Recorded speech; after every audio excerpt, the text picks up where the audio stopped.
Hi friends, welcome back to Jyothika home and beauty Telugu channel. ఈరోజు వచ్చేసి అండి మంచి రెసిపీ కర్రీ అనమాట. చాలా సింపుల్గా, చాలా టేస్టీగా రెడ్ లెంటిల్ ఎర్రపప్పు టొమాటో మసూర్ దాల్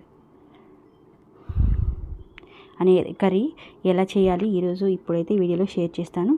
అంతకన్నా ముందు నా ఛానల్ ఎవరైనా ఫస్ట్ టైం చూస్తున్నట్లయితే కనుక ప్లీజ్ సబ్స్క్రైబ్ చేసుకోండి.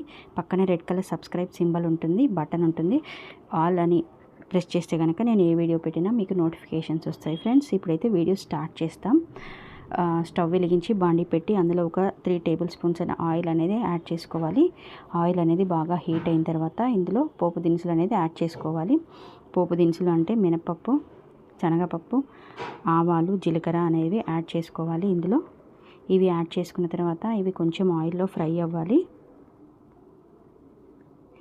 ఈ రెసిపీ టేస్టీగా ఉంటుందండి, చాలా క్విక్గా కూడా ప్రిపేర్ చేసుకోవచ్చు. ఇది వచ్చేసి ఇవి ఫ్రై అయిన తర్వాత ఇప్పుడు వచ్చేసి ఆనియన్స్, ఒక మీడియం సైజ్ ఆనియన్ తీసుకొని ఇలా చాప్ చేసుకోవాలి, ఫైన్ చాప్ చేసుకోవాలి. ఇలా ఫైన్ చాప్ చేసుకొని ఆనియన్స్ అనేది బాగా ఆయిల్లో ఫ్రై అవ్వాలన్నమాట.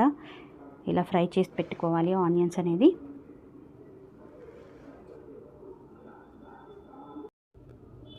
ఫ్రై చేసి చక్కగా ఫ్రై అవ్వాలి. ఇవి ఆయిల్లో ఫ్రై చేసిన తర్వాత ఇప్పుడు వచ్చేసి ఒక 2 పచ్చిమిర్చి అనేది యాడ్ చేసుకోవాలి. ఇలా చీలికలుగా చేసుకొని పచ్చిమిర్చి కూడా ఆయిల్లో ఫ్రై చేసుకోవాలి.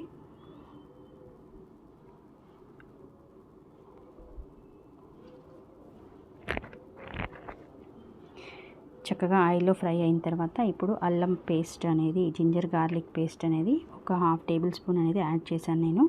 ఇది పూర్తిగా ఆప్షనల్ అండి. ఇది మీకు నచ్చితే కనుక వేసుకోవచ్చు. ఏంటంటే అల్లం వెల్లుల్లి పేస్ట్ అనేది టేస్ట్ చాలా బాగుంటుంది కర్రీస్లో యాడ్ చేయడం వల్ల. ఇలా వేసిన తర్వాత ఇప్పుడు ఒక 1/2 టేబుల్ స్పూన్ పసుపు అనేది యాడ్ చేశాను నేను. యాడ్ చేసిన తర్వాత కొంచెం ఒక 2 నిమిషాలు అలా మూత పెట్టి ఉంచాలి. మూత పెట్టిన తర్వాత దాన్ని కుక్ చేసి కొంచెం 2 నిమిషాలు ఇలా మళ్ళీ మూత తీసిన తర్వాత టొమాటోస్ అనేది ఒక 3-4 టొమాటోస్ అయితే తీసుకున్నాను నేను. చక్కగా ఇలా చాప్ చేసుకోవాలి, ఉడికించుకోవాలి. మళ్ళీ మూత పెట్టిన తర్వాత ఇలా చక్కగా మగ్గిపోవాలి. మగ్గిన తర్వాత ఇందులో మనము సాల్ట్ అనేది యాడ్ చేద్దాం. ఇప్పుడు మన కర్రీకి సరిపోయే సాల్ట్ అనేది యాడ్ చేసుకుంటే సరిపోతుంది. ఇప్పుడు వచ్చేసి మనము ఈ ఎర్రపప్పు అనేది ఒక 1/2 అవర్ ముందు నానబెట్టేసుకోవాలండి. నానబెట్టి శుభ్రంగా క్లీన్ చేసుకొని నానబెట్టేసుకోవాలి. నానబెట్టిన ఈ ఎర్రపప్పును అనేది మసూర్ దాల్ అనేది ఇందులో యాడ్ చేసుకొని ఒక 2 నిమిషాలు మగ్గనివ్వాలి. ఇలా మగ్గిన తర్వాత ఇందులో మనం ఏంటంటే వాటర్ అనేది యాడ్ చేసుకోవాలి. ఇప్పుడు ఇందులో వాటర్ యాడ్ చేసుకుంటే చక్కగా ఈ ఎర్రపప్పు అనేది ఉడికిపోతుంది.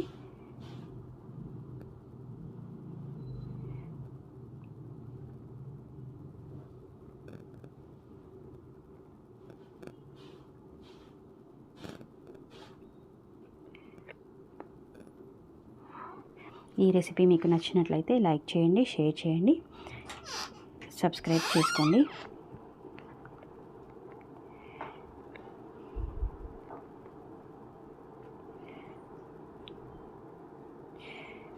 ఇలా ఫ్రై చేసి పెట్టేసుకోవాలి. ఇలా కలుపుతూ ఉండాలి. ఇలా ఇప్పుడు వాటర్ అనేది యాడ్ చేశాను నేను.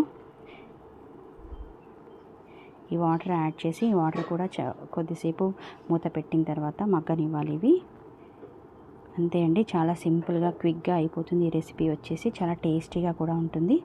డెఫినెట్గా ట్రై చేసి ఎలా ఉంది అనేది కామెంట్స్లో షేర్ చేయండి. లాస్ట్లో వచ్చేసి మనం ధనియాల పొడి అనేది యాడ్ చేసుకోవాలి. ఒక 1/2 టేబుల్ స్పూన్ అనేది ధనియాల పొడి అనేది యాడ్ చేసుకుంటే కర్రీ అనేది చాలా చక్కగా టేస్టీగా ఉంటుంది. లాస్ట్లో చాప్ చేసుకున్న కొత్తిమీర అనేది యాడ్ చేసుకోవాలి. అంతే అండి, చాలా సింపుల్గా క్విక్గా అయిపోతుంది ఈ కర్రీ అనేది. Thanks for watching.